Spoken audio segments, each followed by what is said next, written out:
Would you care to subscribe to Hollywood Toys? Superman! Superman, thank God. I mean, get him! Come to me, son of Jor-El! Kneel before Zod!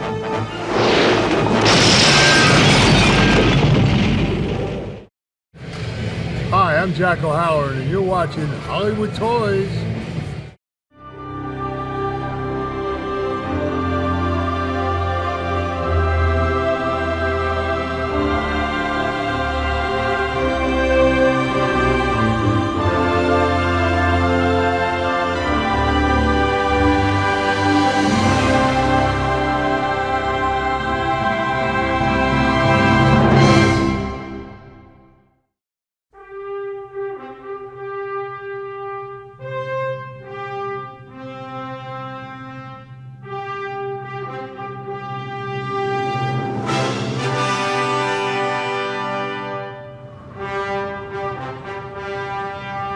Greetings, Earthlings, and welcome to Hollywood Toys, the only place where you can live the movies.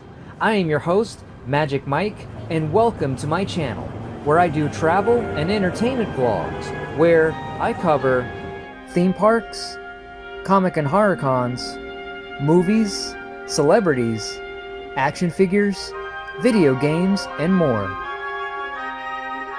And I also have some pretty cool action figure and movie merch as well.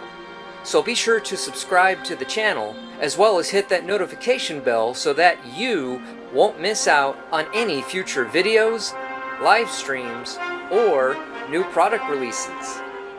And now, it's magic time.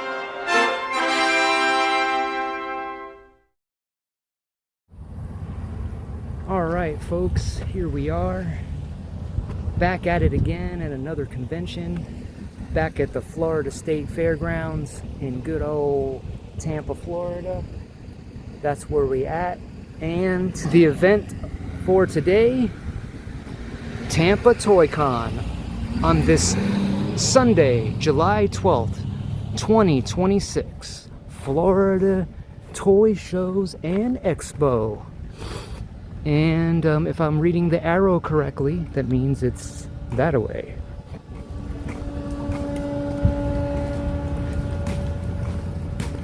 So lots of exciting things, toys, people. We're gonna check it all out. So we're gonna go in and see what kind of toys they have, or shall we say Hollywood Toys. We got some celebrities that hopefully we'll have a chance to meet and greet and speak with, ask some questions, hang out. Who knows what may or may not happen. Can only hope for the best, folks, and see where the day leads. But I have a feeling this one is going to be a pretty good one, a pretty great one. So let's do it. Tampa Toy Con 2026. Let's get ready to play.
Now those are some real Hollywood toys right there, y'all, I must say.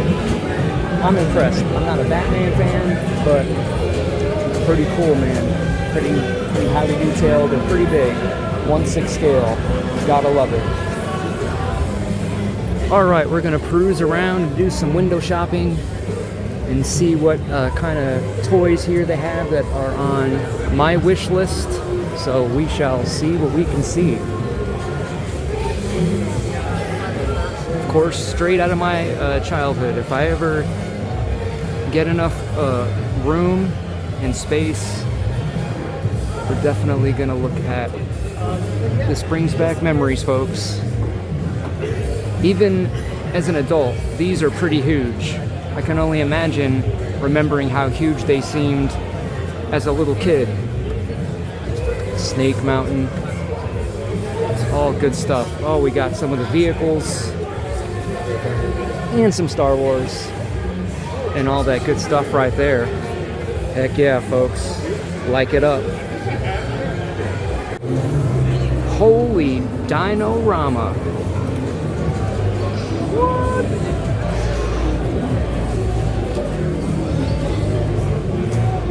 Oh, the stupid mutant from the stupid Jurassic World movie.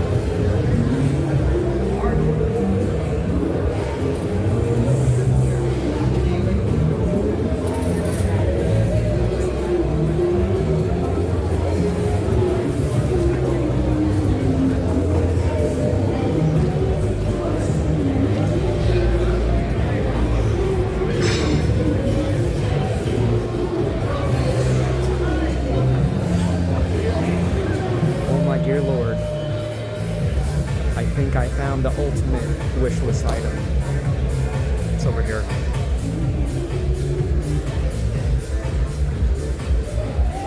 Oh my lord. A larger size blackout. And Scorpionic.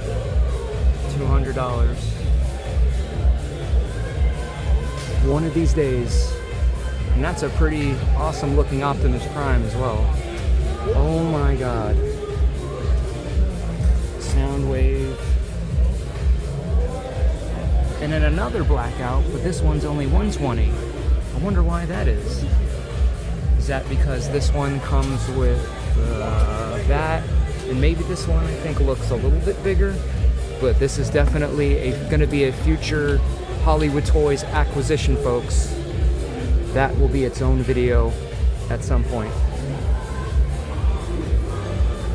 Oh, is that Barricade? Yes, it is Barricade. Wow.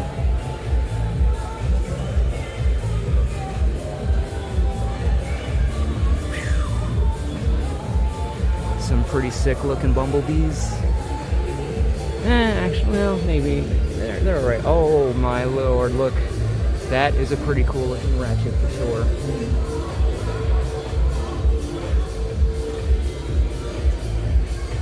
Generation 2 Devastator. One of the combiners, I don't know which one right off the top of my head. But yeah. Oh lord, we got some Chucky action. We've got the Chrome Skull. That is a wish list item. So is that. So is that. Oh, Brawl. Wow. Megatron. Holy shnikes. Holy shnikes. Left under table. Holy shnikes. Jazz. Oh my. Sentinel.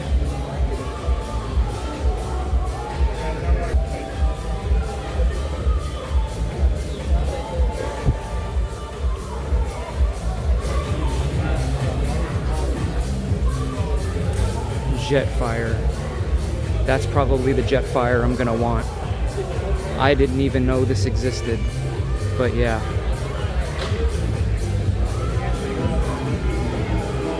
More Castle Grayskull and Snake Mountain. Oh yeah.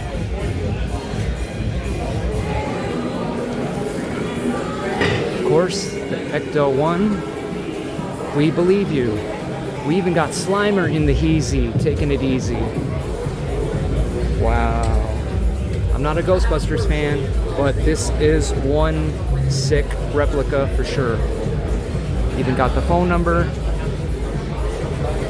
proton packs, cosplayers. It doesn't get any better than this if you're a Ghostbusters fan, of which I am not, but I can still appreciate pretty cool, screen accurate replicas and movie cars such as this. It's pretty cool work. Oh, and we got Spidey. How you doing, Spidey? Oh, I'm doing okay. How you doing? I'm just out here busting criminals. Good job, Spidey. And we got our marvelous R2-D2. I don't think I've ever really seen any one of these up close and in person, but I gotta say, it looks a lot larger in real life than it does in the movie. In the movie, it looks way smaller. I would not guess that it would be this tall, this big, this wide. And of course, it's raised, but even still, like, I don't know. Usually pretty good with things like proportion and scale, but this one has kind of got me, I don't know if you'd say caught off guard, but it's like, this thing is huge. But that's cool, because R2-D2 is cool, and so is you. Oh yeah.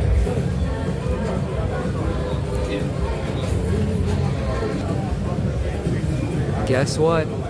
More small soldiers. Heck yeah. Definitely wish list items. These are gonna also become part of the collection one of these days. We even got the VHS to go along with it. Oh, and we have a boxed chip hazard in the back. Only 150. Bigger, I forgot his name. You know it. Let me know in the comments. And then more more chip hazards and yeah. You are watching Hollywood Toys, the only place where you can live the movies. Haha.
All right, folks, here it is. I'm here with a legend, a movie legend, none other than the legendary, marvelous Mr. Jack O'Halloran from Superman.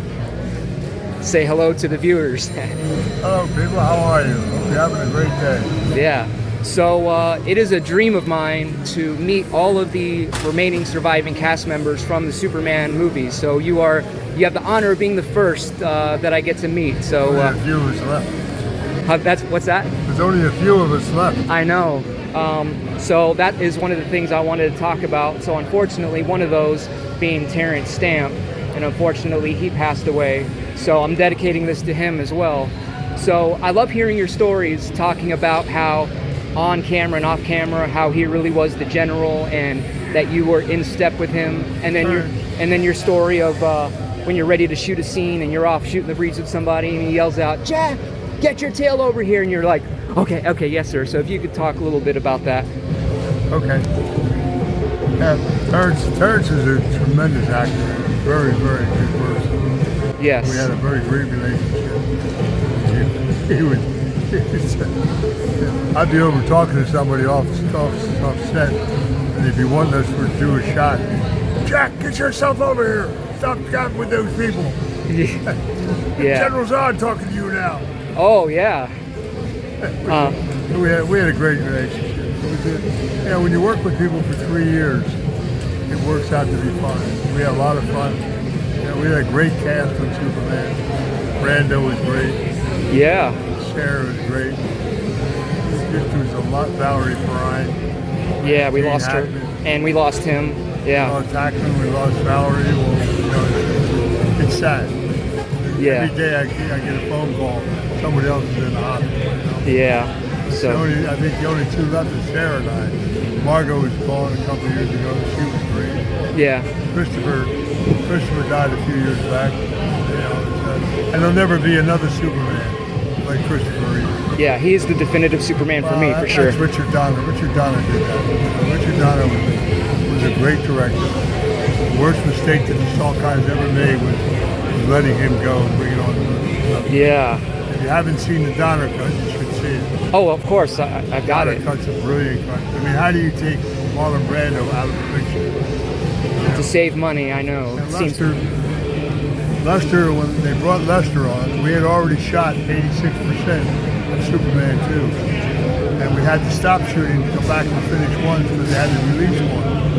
And then they got rid of Donner and they brought Lester on. And Lester couldn't put his name up as director unless he did 50% of the film. yeah. So they changed some things. He put humor in it. But it's still a good movie, but the Donner cut's much better. I was going to ask you about that. But when it came to getting the part, did you have to audition for it, or they already decide they wanted you? No, they wanted. I was doing a picture with Gene Hackman called March or Die down in Spain, and they called down to us and sent us a script down, and we went up and met Donner, and they had already made their choice.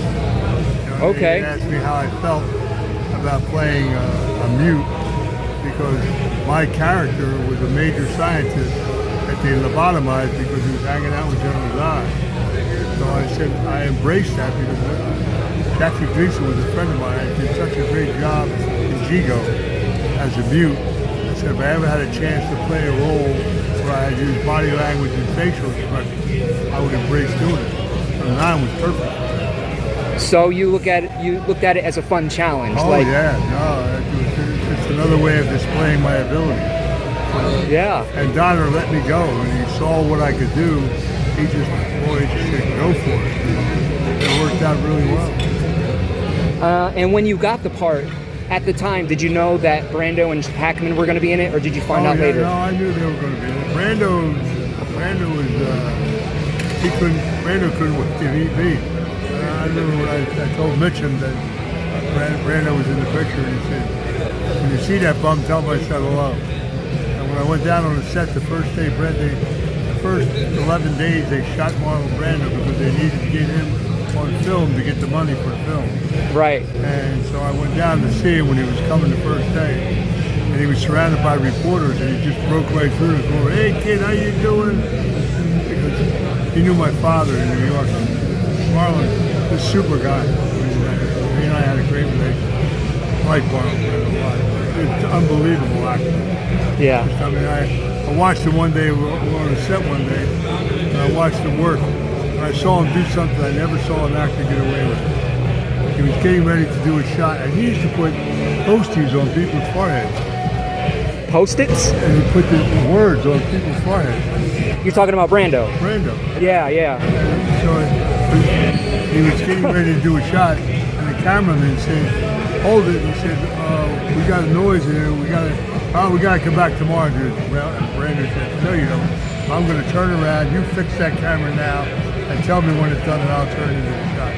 And he did that, and he finished the shot. And he came down off the set, and I said to him, what's with the stickers on people's heads? And I said, you that bored with the industry? And he said, No, Jack. He said, I started that with Mutiny on the Bounty. I just don't want the camera to make it look like I studied the script or anything. I want to make it look like I'm taking the words out of the... I said, you're so foolish. He says that, then he sat there and he ripped off several parables of Shakespeare. He was a great Shakespearean actor. Word for word. He said, this you must know word for word. This shit, piece of cake. He created movies, He was a terrific individual. It was a great cast. I mean, acting was a lot of fun. Valerie Perrine was great. Margot was great. And it all worked. It was like, when you work for 3 years with people, you seem to form like a commodity, So it worked. Yeah. And the film shows it. Absolutely. Yeah. So I know Sarah does these events, but mainly overseas. Is there a chance we might see her come over here to the States? And she does it once in a while. You see, she pops up, but she's mostly overseas. She works over there all the time. Right. And where can people follow you? Are you on social media? I'm on Facebook. Facebook? Just under your name? Yeah. Okay. Because Movie Land Properties. MovieLandProperties@gmail.com. I'm on Instagram. I guess I'm all over the place. I keep getting all these things. All right. Well, thank you, sir, for this interview. I won't take up too much of your time. My pleasure. This is me meeting Jack. I really enjoy the show. All right. Thank you. All right. Appreciate it.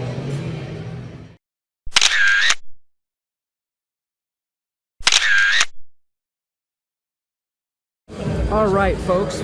We got Jack O'Halloran next door, which we just interviewed earlier, and we have another favorite childhood actor from some of my favorite childhood movies, Mr. Corin Nemec. How you doing, sir? How is everybody? All right. Yeah, let me look in there. We'll do it this way. Okay. You look great, dog. And so we have Mr. Nemec and his wife. What's your name? Sabrina. Sabrina, nice to meet you. His wife, aka Tigger. Yeah. Oh, I love the Tigger hat. I'm secretly married to Tigger. That's Don't right. tell anybody. All right. So I was just basically curious. So, how old when you first got started in acting? When I first started, I was 12, and the first real movie I did was a movie called Tucker, a Francis Ford Coppola film, playing the son of Jeff Bridges and the brother of Christian Slater, and the sister was Nina Shamosko, and then obviously that film being directed by Francis Coppola was a next level artistic experience for being so young, and working with such caliber actors as Jeff Bridges again, and Martin Landau, and Elias Koteas, and everybody else who was in it. It was just a magical introduction to the film business. So that was your first professional gig? It was my first big gig. I mean, I had done some smaller stuff before that, a couple of commercials, but nothing of any real relevance. So once I got that job and was in that movie, I was able to start auditioning for bigger and better parts and to be taken a little bit more seriously as a young actor. So was it nerve-wracking or intimidating for your first audition for a first big gig like that? I recall when I auditioned for it, I recall the audition not going that great, and I got the part anyway. Oh, okay.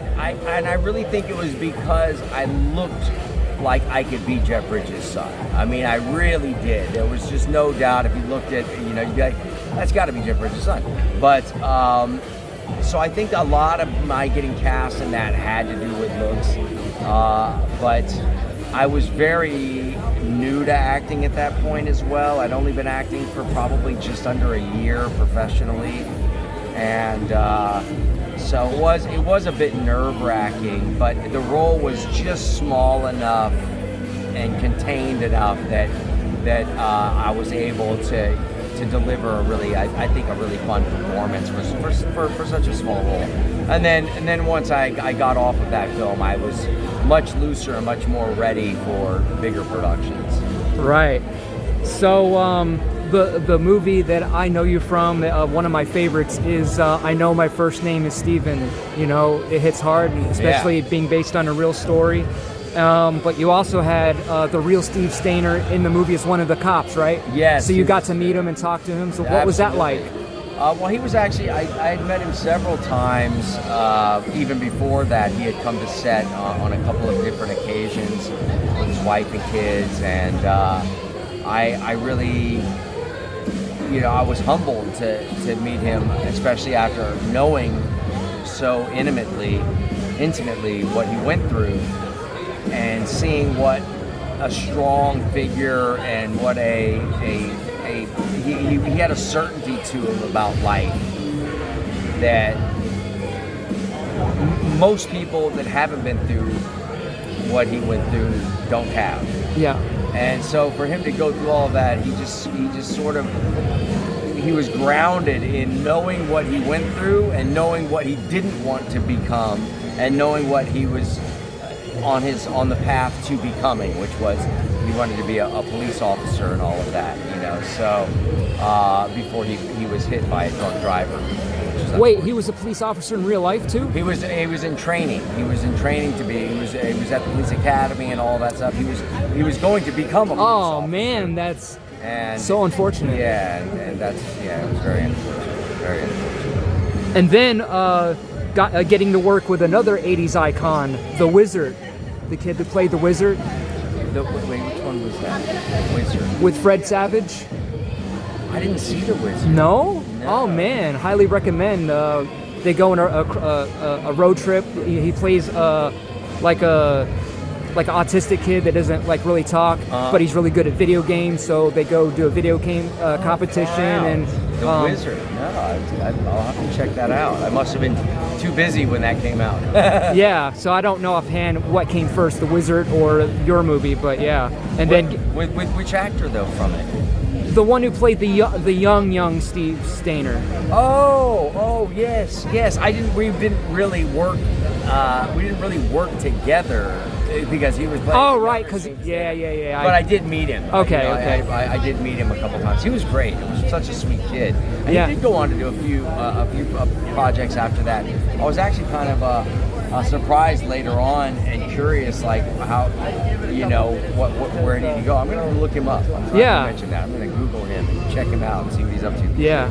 So definitely, hopefully you get a chance to check out the Wizard. You know, it also promotes. Oh, that's hot. I don't know if you were in Nintendo as a kid, but it's also basically a big commercial for Nintendo. So it has that nostalgic value to it too. Yeah, the storyline sounds familiar. I just can't place it, you know. But and then getting to work with one of the teenage girl from Honey, I Shrunk the Kids, who played your girlfriend in that movie. Oh yes, and I Know My First Name is Steven. Yeah, she was really cool. She was a wonderful person. We were friends for quite some time after we did that actually, and I ended up she got flaked on for her high school prom date. I guess something went wrong, and and either she broke up with her boyfriend or something happened. But she called me like the day of the prom. It was like, I don't have anybody to go with. Will you go to prom with me? And I was like, yeah, come on, of course I will. So, wow. Yeah, that was fun. And we hung out a few times. She was a total sweetheart. Yeah, too bad you missed her though too, because she also did this event like a year or two ago. Yeah, so barely crossing paths again. Yeah, I would have loved to have seen her. And is there any place where people could follow you on social media or anything you want to plug? Yes, across the board. I thought I had a little piece of paper that said it. But anyway, it's the letter I, the letter M, and then my name, Corin Nemec. So it's I am Corin Nemec, and that's the same handle on Facebook, on X, Instagram, a couple of other sites as well that I don't really use.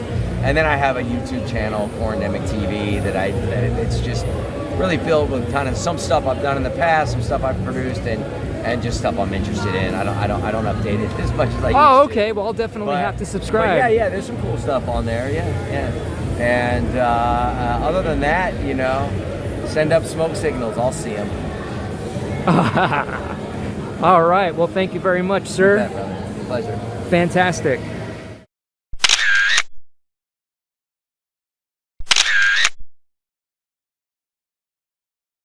All right, folks, here I am, not only with the DeLorean time machine, but we have Robbie Retro in the heezy, taking it easy. In the hizzy.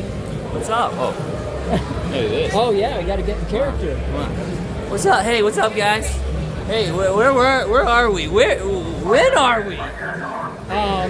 What year is this? Don't tell me. We might be in the past. I hope so. We might be in the future. We got a time machine. Yeah. You got a time machine. Are you driving? You mean to tell me you built a time machine out of a DeLorean? Hey, that's a gigawatt. It's a gigawatt. I have to be careful. Well, I'm PG. I can't say any profanity. Yeah. But flux capacitor is fluxing. Oh, I saw that. Yeah, man. We got to get you inside. Yeah. Let's get you inside. What do you think? Should I hop in and go for a spin? Yes. Jump in there, Well, man. you know what? I figured since you're going to build a time machine, you might as well build it with style. Absolutely. Oh, yeah. Time circuit's on. Capacitor. Fluxing? Yeah. Yeah, baby. What year are we going to? 30 years. You know what 30 years ago was? 96. Oh my Lord, make me feel old. We go back to 96 and we go see Independence Day in the theater. We go see The Frighteners with Michael J. Fox. Yeah. Or we can see Multiplicity with Michael Keaton. Or we can go see Kazam with Shaq. All playing in July of 96. Okay. Have you got to drive this bad boy? No, but I've hung out with it. But it belongs to Andrew and Danielle. They're the Hill Valley Time Machine. Oh yes. Yeah, and I got to hang out Plug with for them. in Hill Valley last year in October. We were all together with Adam, the whole crew. We were doing all the film locations last year. Oh yeah, you knew Adam. Yeah. Yeah, it's so unfortunate. Back to the Future, yeah. Back to the Future is what brought us all together. Yeah, it Years did. and years ago. You, him, Justin Scard, Yeah. the Carpetbagger, Yeah. World of Micah. Oh yeah, my All- brothers. I was yeah. with Micah last night. Micah came to the meetup. Nice. Yeah, man, dude, it was great meeting you, man. Oh, Dude, man. you were awesome. Oh, thank you. And look at that. He's subscribed to the channel and Absolutely. everything. You subscribe too, and you're on Instagram. Oh yeah. All right, man, we're gonna be connected. Oh, for sure. Yes. We'll be time I'm a partners in fan. time, right? I'm a fan. I'm a follower. Oh, nice. It doesn't get any better than that, and I think that'll be the perfect place to end it. So I hope you enjoyed my adventure through ToyCon 2026, and he going nuts. For Instagram right here, baby. Oh yeah, look at that.